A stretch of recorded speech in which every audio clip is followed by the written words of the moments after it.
Welcome to top news. సార్వత్రిక ఎన్నికల 5వ దశ పోలింగ్ కొనసాగుతోంది. ఉదయం 7 గంటలకు ప్రారంభమైన ఓటింగ్ సాయంత్రం 6 గంటలకు ముగియనుంది. పోలింగ్ ప్రారంభానికి ముందు నుంచే పోలింగ్ కేంద్రాల వద్ద ఓటర్లు బారులు తీరారు. ఈ దశలో 6 రాష్ట్రాలు 2 కేంద్రపాలిత ప్రాంతాల్లోని 49 లోక్సభ నియోజకవర్గాల్లో ఎన్నికలు జరుగుతాయి. 695 మంది అభ్యర్థుల భవితవ్యాన్ని ఓటర్లు తేల్చనున్నారు. వీరిలో కాంగ్రెస్ అగ్రనేత రాహుల్ గాంధీ, కేంద్ర మంత్రులు రాజ్నాథ్ సింగ్, స్మృతి ఇరానీ, పీయూష్ గోయల్, సాధ్వి నిరంజన్ జ్యోతి, జమ్మూ కాశ్మీర్ మాజీ ముఖ్యమంత్రి ఒమర్ అబ్దుల్లా, ఎల్జేపీ అధినేత చిరాగ్ పాస్వాన్ తో సహా పలువురు కీలక నాయకులు కూడా ఉన్నారు. మొత్తం 94,732 పోలింగ్ స్టేషన్లలో 8.95 కోట్ల మంది ఓటర్లు తమ ఓటు హక్కు వినియోగించుకోనున్నారు.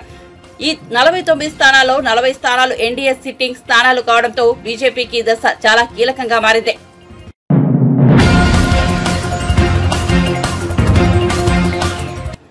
ఓట్ల లెక్కింపు ప్రక్రియ ముగిసేంత వరకు కూటమి పార్టీల శ్రేణులు అప్రమత్తంగా ఉండాలని జనసేన పార్టీ ప్రధాన కార్యదర్శి కె నాగబాబు విజ్ఞప్తి చేశారు.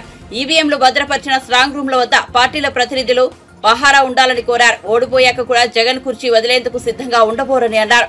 ఎన్నికల్లో దాదాపు 82% ఓట్లు పోలవడం ప్రజాస్వామ్య విజయంగా అభివర్ణించారు. ఇదే సమయంలో ప్రజలంతా చాలా అప్రమత్తంగా ఉండాలని, ఓటమి కళ్ల ముందు కనిపించడంతో వైఎస్ఆర్సీపీ శ్రేణులు ఎంతటి అరాచకానికి ఒడిగడుతున్నారో పల్నాడు, తాడిపత్రి, తిరుపతిలో చూశామన్నారు. మాట మనం వింటూ ఉంటాం.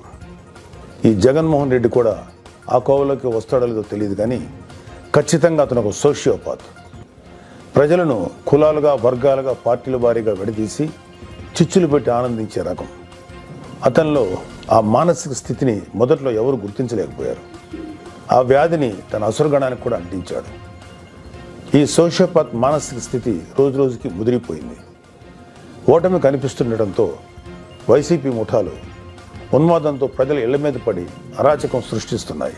మాచర్ల వైసీపీ ఎమ్మెల్యే సంబంధీకుల ఇళ్లలో పెట్రోల్ బాంబులు దొరికాయంటే ఫలితాలు వచ్చాక వీళ్ళు ఎంత రాక్షసత్వానికి తెగబడబోతున్నారో ప్రజలు గ్రహించాలి.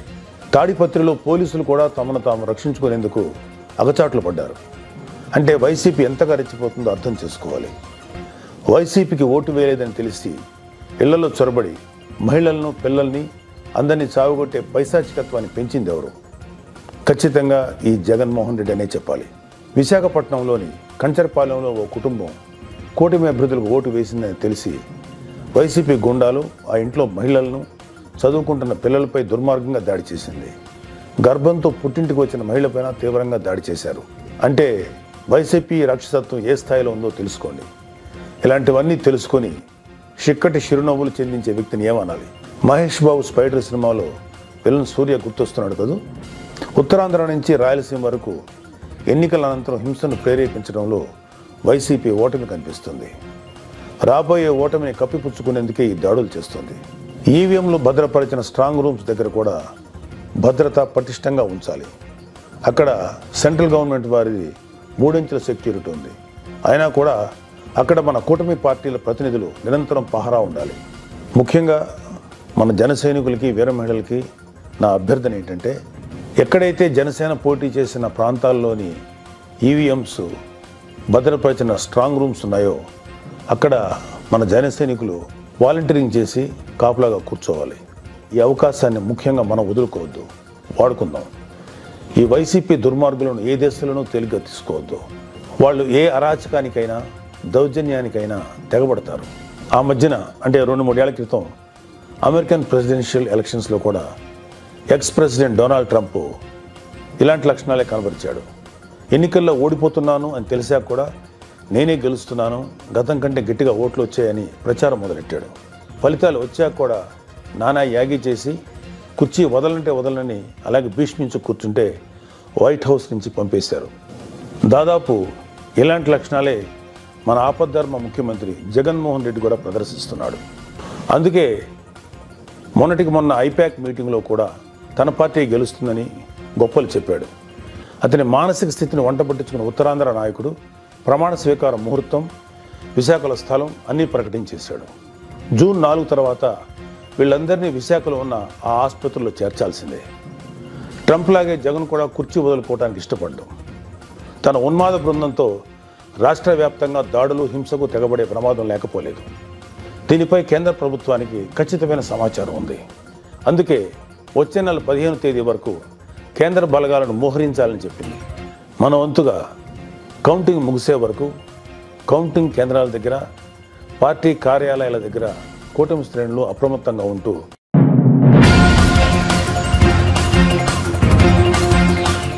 రాష్ట్రంలో ఇప్పుడు కావాల్సింది అధికార స్వరం వినిపించే వాళ్ళు కాదు, గల్లా పట్టి అడిగేటోళ్లు ఉండాలి అని బీఆర్ఎస్ వర్కింగ్ ప్రెసిడెంట్ కేటీఆర్ అన్నారు.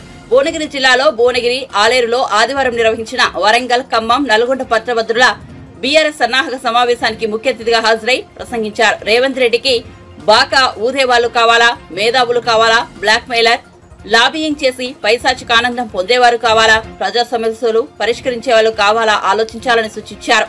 కాంగ్రెస్ అభ్యర్థి తీర్మార్ మల్లన్న జిల్లా మంత్రి కోమటిరెడ్డి వెంకటరెడ్డిపై రైతు బంధు అడిగితే చెప్పుతో కొడతామని అన్నారని, ఇలాంటి తప్పుడు వ్యక్తులకు చెప్పుతో కొట్టేలా సమాధానం చెప్పాలని అన్నారు.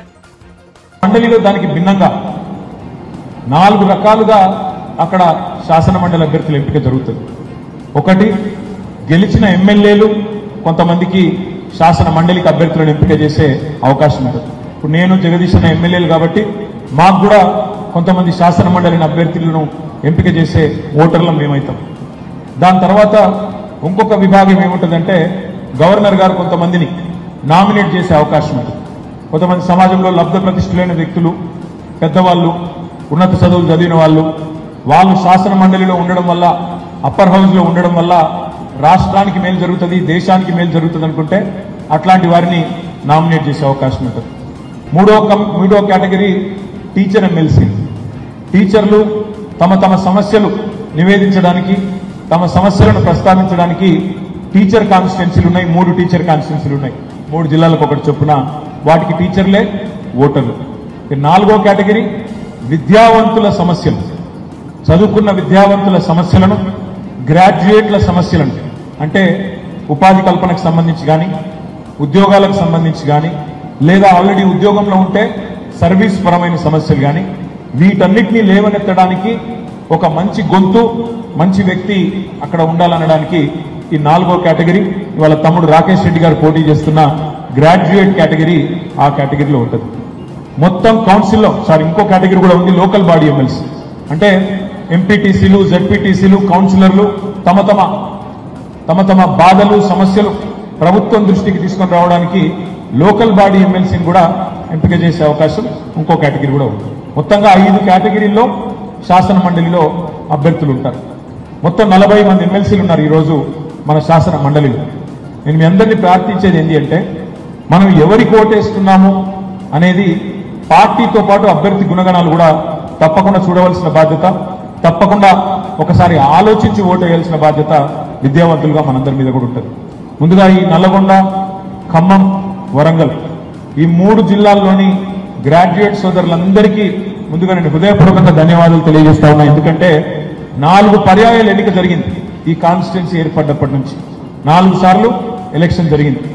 4 సార్లు గులాబీ కండువానే ఎగిరే విధంగా తీర్పునిచ్చిన మీకు హృదయపూర్వకంగా నేను ధన్యవాదాలు తెలియజేస్తా ఉన్నా. మొదటి 2 సార్లు ఆనాడు కపిలవాయి దిలీప్ కుమార్ గారిని ఎమ్మెల్సీగా మీరే గెలిపించినారు ఉద్యమ టైంలో. ఆ తర్వాత మరి తెలంగాణ ఏర్పడ్డ తర్వాత శాసన మండలికి 2 సార్లు గ్రాడ్యుయేట్ ఎమ్మెల్సీగా డాక్టర్ పల్లా రాజేశ్వరరెడ్డి గారిని కూడా మీరే గెలిపించినారు. మరి ఈరోజు తమ్ముడు విద్యావంతుడు, బిట్స్ పిలానీలో ఎంఎస్ చేసిన ఒక ఉన్నత విద్యావంతుడు, పిలానీలో విద్యాభ్యాసం చేయడమే కాకుండా తాను ఒక సామాన్య రైతు కుటుంబం, వరంగల్ పక్కనే వర్ధనపేట నియోజకవర్గంలో వంగపహాడ్ అనే ఊరుంటుంది. ఆ ఊరిలో ఒక సామాన్య రైతు కుటుంబం నుంచి వచ్చిన మొదటి తరం నాయకుడు తమ్ముడు రాకేష్ రెడ్డి, మీలో ఒకడు. అందులోంచి వచ్చిన తమ్ముడు చదువుకున్నాడు, సొంతంగా విద్యాభ్యాసం కూడా బిట్స్ పిలానీలో ఏ పైరవి లేకుండా మంచి మార్కులు సంపాదించి బిట్స్ పిలానీలో సీట్ సంపాదించుకున్నాడు. బిట్స్ పిలానీలో గోల్డ్ మెడల్ సాధించిన తర్వాత అక్కడి నుంచి అమెరికాలో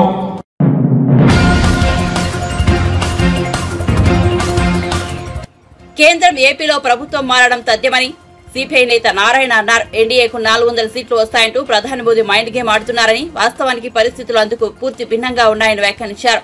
5 ఏళ్ల పాలనలో జగన్ చేసిన అవినీతి కారణంగా ఏపీలో ఆయన ఓడిపోతారని జోష్యం చెప్పారు. ఓడిపోతుంది. అన్ని సీట్లు కాంగ్రెస్ పార్టీ, ఆమ్ ఆద్మీ పార్టీ పార్టీస్గా వస్తాయి. అది ఒక మంచి పరిణామం. కేంద్రంలో దాదాపు 400 సీట్లు అని చెప్పేసి పదే పదే ఒక సైకలాజికల్ వార్, మైండ్ గేమ్ చేస్తున్నారు. అది ఇప్పటికీ బీజేపీలో టాప్ లీడర్స్తో సహా మాట్లాడుతున్నప్పుడు అర్థమైంది. నార్త్లో 50% ఓడిపోతున్నారు. యూపీలో, ఎంపీలో, రాజస్థాన్లో, మిగిలిన హర్యానాలో ఇవన్నిటి కూడా 50% పైన ఓడిపోతున్నారు. వాళ్ళకి సౌత్ ఇండియా మీద ఎక్కువ ఆశ పెట్టుకున్నారు. సౌత్ ఇండియాలో 0. ఏదైనా వస్తే ఆంధ్రప్రదేశ్లో చంద్రబాబు నాయుడు దయ వల్ల 1-2 సీట్లు వస్తే రావచ్చు తప్ప బీజేపీకి, మిగిలిన సౌత్లో వాళ్ళు రావు. మహారాష్ట్రలో అదే పరిస్థితి. కేంద్రంలో రాజకీయ మార్పిడి తథ్యం, ఆంధ్రప్రదేశ్లో కూడా రాజకీయ మార్పిడి తథ్యం. డబుల్ ఇంజన్ అని చెప్పేసి గొడవ పెడతారే, డబుల్ ఇంజిన్కి అసలు ఇంజనే పోతుంది అక్కడ ఢిల్లీలో. వాళ్ళు గెలిచేటువంటి అవకాశం ఇట్టి పరిస్థితులు లేదు అనే కరెక్ట్ కాల్కులేషన్ చెప్తాను నేను. దానికి కారణం లేకపోలేదు. మోడీ ఉపన్యాసాల సరళి ప్రారంభంలో, మధ్యలో, ఇప్పుడు జరుగుతున్నటువంటి ఉపన్యాస సరళి చూస్తే మాకు అర్థమైపోతుంది ఓడిపోతాడని. ఎట్టి పరిస్థితుల్లో బీజేపీకి గవర్నమెంట్ ఫామ్ చేసేటువంటి శక్తి ఉండదు, అది గ్యారెంటీ. ఎన్ని సీట్లు వస్తారని నేను చెప్పలేదు, కానీ గవర్నమెంట్ ఫామ్ చేయలేదు, అంత పొజిషన్ రాదు. రాజ్యాంగాన్ని ఉల్లంఘించిన వాళ్ళు ఎవరైనా ఉంటే అది ప్రధానమంత్రి, హోమ్ మినిస్టర్ ఇంకోటి కాదు. రాజకీయ కక్షతోటి చర్యలు తీసుకోవడం తప్ప నిజమైన నేరస్తుల చర్యలు తీసుకోవడం లేదు. ఇప్పుడు కేజ్రీవాల్ని అరెస్ట్ చేసి లోపలేశారు. వాళ్ళు 100 కోట్ల రూపాయల స్కామ్ అది. జార్ఖండ్ ముఖ్యమంత్రి 2-3 వేల కోట్ల రూపాయల నుంచి అవినీతి, అతను జైల్లో వేశారు. 1,000 కోట్ల రూపాయలు చేసిన ఇక్కడే ఉన్నారు కదా, 1,00,000 కోట్ల రూపాయలు తిన్న బయటికి వెళ్ళిపోయారు. జగన్మోహన్ రెడ్డి లాంటి వాళ్ళు 45-46 వేల కోట్ల రూపాయల అవినీతితో ఉండి 11 కేసులు పెండింగ్లో ఉన్న అతను బయట హాయిగా ఉన్నాడు. ఈ 5 ఏళ్ళ పాటు మోసాడు. ఈ ఎన్నికలప్పుడు మాత్రమే చివరికి జగన్ వ్యతిరేకంగా మాట్లాడాడు ఒక మాట ప్రైమ్ మినిస్టర్. అంతమంది ఎప్పుడు మాట్లాడాలి. అది ఎందుకంటే సౌత్ ఇండియా సీట్లు కావాలి, జగన్మోహన్ రెడ్డి సీట్లు ఇవ్వడు. కానీ మిడిల్ ఏజ్లో ఉన్నటువంటి, యంగ్ ఏజ్లో ఉన్నటువంటి మహిళలు ఎవరు కానీ జగన్మోహన్ రెడ్డి ఓట్లు వేయలేదు. వాళ్ళకంటే యాంటీ చేస్తారు, కసి పెరిగింది. లేకపోతే విదేశాల్లో ఉన్నవాళ్ళు మొదలుకొని, ఈ దేశంలోని ఇతర రాష్ట్రాలను మొదలుకొని మొత్తం మంది తెగబడి చోట్లు వేశారు. కసి ఎవరి పైన ఉంది? కానీ జగన్మోహన్ రెడ్డి పైన కసి పైన లేదు. కసి కొద్ది ఓట్లు వేశారు. దానికి కారణం లేకపోలేదు. ఆయన ప్రమాణ స్వీకారం చేసిన మొదలుకొని విధ్వంస కార్యక్రమమే కదా, ప్రజా దర్బారు పగలగొట్టు మొదలుకొని వరుస పెట్టి మొత్తం రివర్సే. ఆయన కొంచెం తెలివితేటలు ఉండుంటే, తెలివితేటలు లేదని కాదు, వాడు తెలివి చాలా ఉన్నాయి. చంద్రబాబు నాయుడు పెట్టిన ప్లాన్ కానీ దాన్ని ఇంకా ముందుకు తోసుకెళ్ళి ఉంటే, ఆయన 10 కిలోమీటర్ స్పీడ్లో స్టార్ట్ అయితే ఈయన 100 కిలోమీటర్ స్పీడ్ కానీ లాక్కెళ్ళి ఉంటే డెఫినెట్గా గెలిచేవాడు. రాజధాని వచ్చేసి ఉండేది, పోలవరం వచ్చేసి ఉండేది, కడప స్టీల్ ప్లాంట్ వచ్చి ఉండేది, రాష్ట్రం అభివృద్ధి అయ్యి ఉండేది. ఈయన ఎంతసేపు అయినా చంద్రబాబు అడుగుపెట్టిన చోట అడుగుపెట్టకూడదు అనిపిస్తుంది, నెగిటివ్ కొట్టాడు. అంటే నెగిటివ్ ఆలోచనే. అవినీతిని ఇన్ని రకాలుగా చేయొచ్చా అనేటువంటిది జగన్మోహన్ రెడ్డి నేర్చుకున్నాను. అంత ఇప్పుడు మోడీ చెప్పాడు కదా, ఈస్ ల్యాండ్ మాఫియాస్, మైన్స్ మాఫియా అని చెప్పాడు కదా. ప్రైమ్ మినిస్టర్ చెప్పాడు, అవినీతి చెప్పాడు. మరి ప్రైమ్ మినిస్టర్ అవినీతి చెప్పినప్పుడు ఆయన అరెస్ట్ చేయాలి.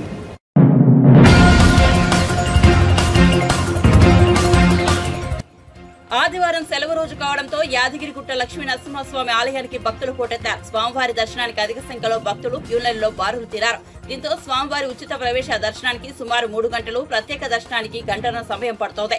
ప్రసాద విక్రయాలశాల, సత్యనారాయణ స్వామి వ్రత మండపం, కొండ కింద విష్ణు పుష్కరిణి, కారు పార్కింగ్, బస్టాండ్లలో భక్తుల సందడి నెలకొంది.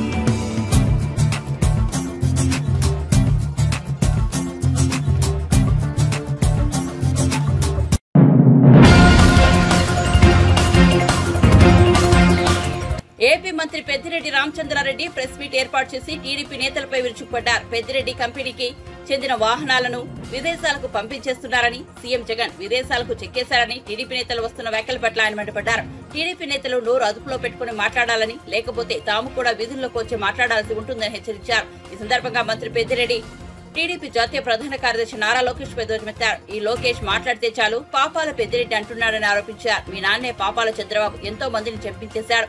వంగవీటి రంగా నుంచి పింగళి దశరథ వరకు అందరూ ఆయన బాధితులే. వారందరూ చనిపోయారని పెద్దిరెడ్డి పేర్కొన్నారు. అలాంటప్పుడు మీ నాన్నను పాపాల చంద్రబాబు అని పిలుచుకోవాలి తప్ప నన్ను మాట్లాడినందుకు వల్ల నీకు వచ్చేదేం లేదని స్పష్టం చేశారు. లోకేష్ గాని లేకపోతే ఎర్రి ఉమా గాని బుద్ధి ఉందా అని నేను అడుగుతా ఉన్నాను. మీరు ఏదంటే అది మాట్లాడితే చూసేదానికి సహించేదానికి ఎవరు కూడా లేరు. మీకు ఒకటే నేను ఛాలెంజ్ చేస్తా ఉన్నాను. 4వ తేదీ ఎన్నికల ఫలితాలు వస్తాయి. ఆ తర్వాత మీరు మీ మొహాలు ఆడబెట్టుకుంటారో ఒకసారి ఇప్పుడే తేటతెల్లం చేస్తే బాగుంటుంది. మరి మీ గెలుపు మీద మీకు చాలా విశ్వాసం ఉంది. మా గెలుపు మీద కూడా మాకు అంతే విశ్వాసం ఉంది. మేము 5 సంవత్సరాలు ప్రజలకు ఏం చేశామో ప్రజలందరికీ తెలుసు కాబట్టి పెద్ద ఎత్తున ఓటింగ్ ప్యాటర్న్ కూడా పెరిగింది, పర్సంటేజ్ కూడా. మరి మీరు ఏమైనా చేస్తుంటే ఎందుకు అన్ని సంవత్సరాలు మీరు వెనుకబడి ఉన్నారు? అన్ని సంవత్సరాలు ఎందుకు పదవులకు రాలేకపోయారు? కేవలం 10 పార్టీలతో మీరు జతగడితే 2014లో వచ్చారు. ఇప్పుడు అదే ధోరణిలో ఆ విధంగానే మళ్ళా మనం అధికారంలోకి వస్తాము, ఇది జతగడితే అని చెప్పి కాళ్ళ బేరానికి పోయి బీజేపీని పట్టుకొని మీరు కాళ్ళ బేరం చేసి జతగట్టి పోటీ చేస్తూ ఉన్నారు తప్ప ఈరోజు బీజేపీకి కానీ మీకు కానీ పవన్ కళ్యాణ్కి కానీ ఈ రాష్ట్రంలో 4వ తేదీ రిజల్ట్స్ తర్వాత ఆ రోజు మీరు మాట్లాడితే బాగుంటుంది. అంతలోపల పలువలు చెలవలు చేసి మాట్లాడితే మాత్రం సహించేది లేదు. బుద్ధి లేకుండా ఏదంటే అది మాట్లాడడం. మేమేదో వజ్రాలు వైడూర్యాలు 1000 కోట్లు దోచాం, మాకంత శక్తి లేదు. నీవు ఇరిగేషన్ మంత్రిగా ఉన్నావు కాబట్టి 1000 కోట్లు దోచావు. మేము దోచేట్లయితే 10 సార్లు నేను పోటీ చేశాను. ఈ రాష్ట్రంలో కానీ ఈ జిల్లాలో కానీ ఎవరైనా నేను కరప్ట్ అని లేకపోతే నేను తప్పు చేశానని చెప్పి ఇంతవరకు మీ పార్టీ వారు కూడా చెప్పింటే నేను కావాలంటే కూడా దాన్ని సమర్థించండి మీరు. నేను కూడా సమర్థిస్తాను నేను తప్పు చేశానని చెప్పి. నేను ఏమి చేయకుండా వ్యాపారం చేసి ఆ డబ్బులు తెచ్చి రాజకీయాలు ఇక్కడ చేస్తామంటే మీరు నాకేదో బురద చుట్టూ పూసే విధంగా, మా పార్టీకి బురద పూసే విధంగా, మా నాయకుడు పారిపోయినట్లు చిత్రీకరించే విధంగా మీరు మాట్లాడడం అనేది చాలా దురదృష్టకరం, సహించడానికి. ఈ విధంగా మీరు మాట్లాడితే మాత్రం మేము కూడా ఈదులు లేకొచ్చి మిమ్మల్ని ఏ విధంగా మాట్లాడాలో ఆ విధంగా మాట్లాడతామని చెప్పి తెలియజేస్తా ఉన్నా. ప్రముఖంగా ఈ లోకేష్ మాట్లాడితే పాపాల పెద్దిరెడ్డి అంటాడు. మీ నాయన పాపాల చంద్రబాబు. ఎందుకంటే ఎంతోమందిని చంపించేశాడు.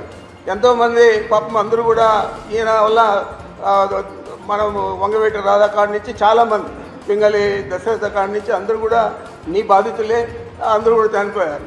మరి మీ నాన్నను పాపాల చంద్రబాబు అని మాట్లాడాలి తప్ప నన్ను మాట్లాడితే నీకు వచ్చే ఇదేం లేదు. ఈ రాష్ట్రంలో కానీ మన జిల్లాలో కానీ నా గురించి ప్రజలకందరికీ తెలుసు. నేను పాపాల పెద్దిరెడ్డా లేకపోతే మంచి పెద్దిరెడ్డా అనేది. మరి ఈ విధంగా మీరు దుర్భాషలన్నీ ఆడి ఒక రాజకీయ విలువలన్నీ కూడా తగ్గించే విధంగా రాజకీయాల్లో ఉండే రాజకీయ నాయకులందరూ కూడా ఇలాగే ఉంటారు అని చెప్పి మిమ్మల్ని చూసి ప్రజలందరూ కూడా అనుకునే విధంగా మీరు మాట్లాడడం తగదని చెప్పి ఈ విధంగా మాట్లాడితే ఇంకా ఇంతకంటే ఎక్కువగా మాట్లాడగలుగుతామని చెప్పి మీ ఇద్దరికీ కూడా బుద్ధి చెప్తా ఉన్నానని చెప్పి మీకు మనవి చేస్తూ ఉన్నాను.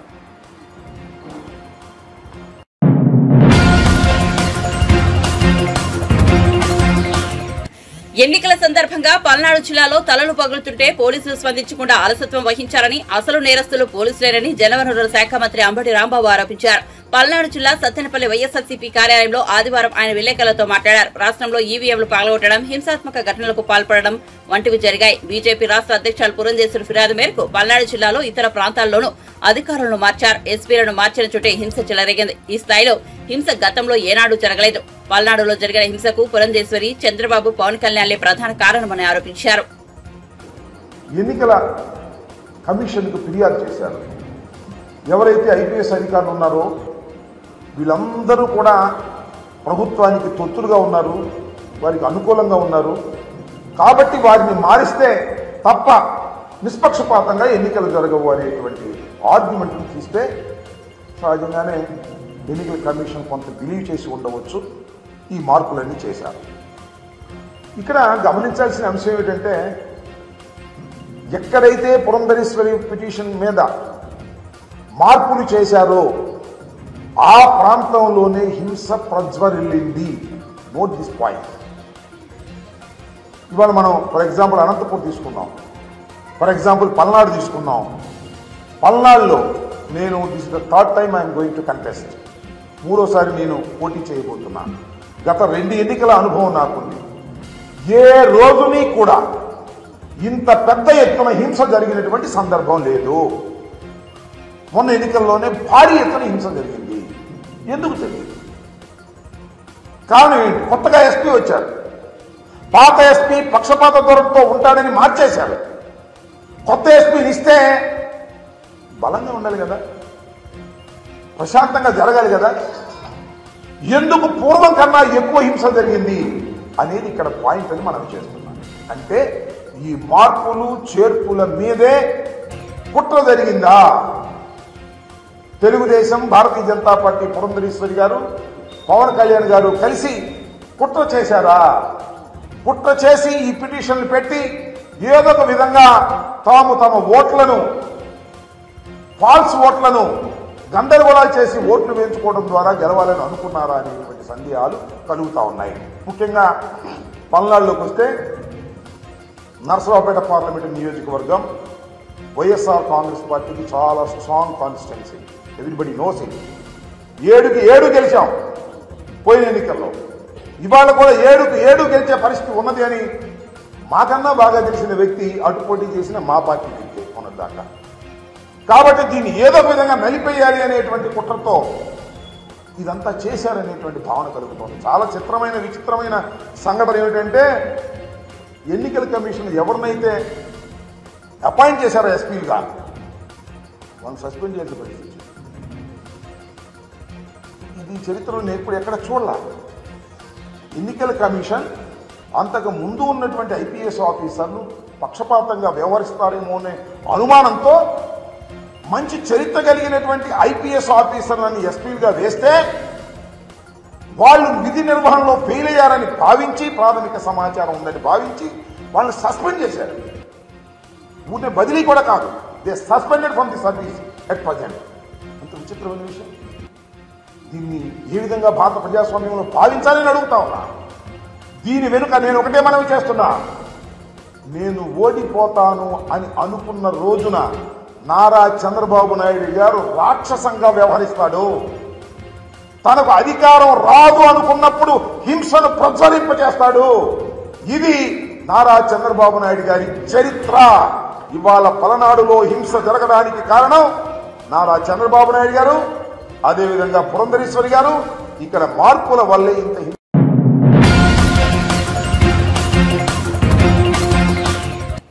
ఢిల్లీలోని బీజేపీ ప్రధాన కార్యాలయం ముట్టడికి ప్రయత్నం చేసిన ఆప్ నేతలను పోలీసులు అడ్డుకున్నారు. బీజేపీ కార్యాలయాన్ని ముట్టడించేందుకు ఆప్ విఫల యత్నం చేసింది. బీజేపీ కార్యాలయం వైపు వెళ్లకుండా సీఎం కేజ్రీవాల్ తో పాటు ఇతర నేతలను ఆప్ కార్యాలయం వద్దనే పోలీసులు నిర్వహించారు. దీంతో ఆప్ కార్యాలయం వద్ద ఉద్రిక్తత నెలకొంది. బీజేపీ కార్యాలయం వద్ద భారీ బందోబస్తు ఏర్పాటు చేశారు. పోలీసులు అడ్డుకోవడంతో నేతలంతా ఆప్ కార్యాలయం వద్దే బైఠాయించారు. ఈ సందర్భంగా సీఎం కేజ్రీవాల్ మాట్లాడారు. ఆప్ ను అంతం చేయాలని బీజేపీ ఆపరేషన్ జూడు కార్యక్రమాన్ని మొదలుపెట్టేది. ప్రధాని మోదీ ఆమ్ ఆద్మీ పార్టీని నాశనం చేయాలనుకుంటున్నారు. ఆప్ నేతల అరెస్టుకు ప్రయత్నం చేస్తున్నారు. పార్టీ బ్యాంకు ఖాతాలను స్తంభింపజేయాలని చూస్తున్నారు. నాకు బెయిల్ వచ్చిన దగ్గర నుంచి మోదీ ఆప్ పై విమర్శలు చేస్తున్నారు. ఆప్ దేశానికి మంచి పనులు చేస్తుంది. ఆప్ మంచి పనులపై దేశం మొత్తం చర్చించుకుంటుంది. అయితే ఆప్ కి బీజేపీ నుంచి ముప్పు పొంచి ఉందని కేజ్రీవాల్, మోదీ బీజేపీపై మండిపడ్డారు. आम आदमी पार्टी के बड़े नेताओं को गिरफ्तार किया जाएगा, गिरफ्तार किया जा रहा है। आने वाले समय में आम आदमी पार्टी के बैंक अकाउंट्स को सीज किया जाएगा। ईडी का वकील ऑलरेडी कोर्ट में ये बयान दे चुका है कि चुनाव के तुरंत बाद आम आदमी पार्टी के बैंक अकाउंट सीज किए जाएंगे। ये मैं अपनी मर्जी से नहीं बोल रहा। उन्होंने कहा अभी सीज करने थे, लेकिन अभी हम इनके सीज करेंगे तो इनको सिंपैथी मिलेगी। तो चुनाव के बाद वो आम आदमी पार्टी के बैंक अकाउंट सीज करेंगे और आम आदमी पार्टी को दफ्तर खाली करा के आम आदमी पार्टी को सड़क पे लाया जाएगा। ये तीन प्लान इन्होंने बनाए हैं, हमारे नेताओं को गिरफ्तार करने का, हमारे बैंक अकाउंट सीज करने का, हमारे दफ्तर को खाली कराने का। उन्हें लगता है कि वो इस तरह से आम आदमी पार्टी को खत्म कर देंगे। उन्हें लगता है कि वो इस तरह से आम आदमी पार्टी का विनाश कर देंगे। मैं उन्हें कहना चाहता हूं कि ये आम आदमी पार्टी चंद लोगों की पार्टी नहीं है। ये आम आदमी पार्टी 140 करोड़ लोगों के सपनों की पार्टी है।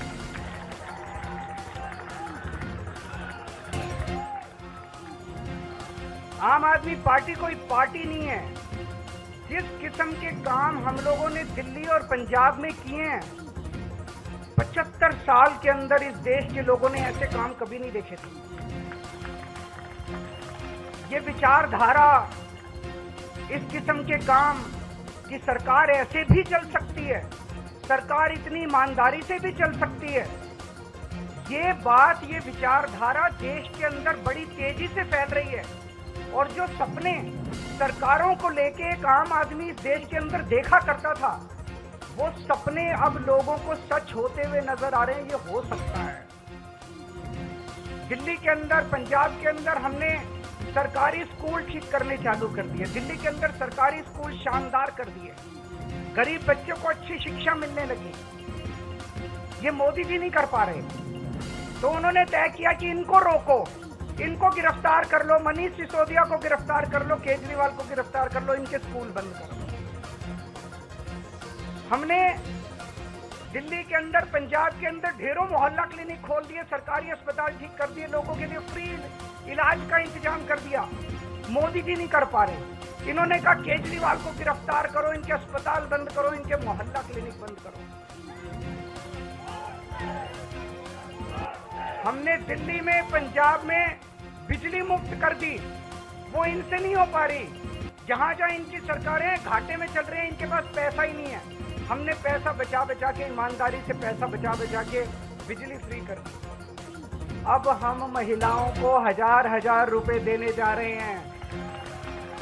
हर महीने उनके खातों में 1000-1000 रुपए डलवाएंगे। ये बात पूरे देश में फैलती जा रही है तेजी से। मैं जहां जाता हूं, पूरे देश भर में घूम रहा हूं इस टाइम में, मैं जहां जाता हूं लोग कहते हैं केजरीवाल जी आपने दिल्ली पंजाब में स्कूल बड़े अच्छे कर दिए, केजरीवाल जी आपने बिजली ठीक कर दी।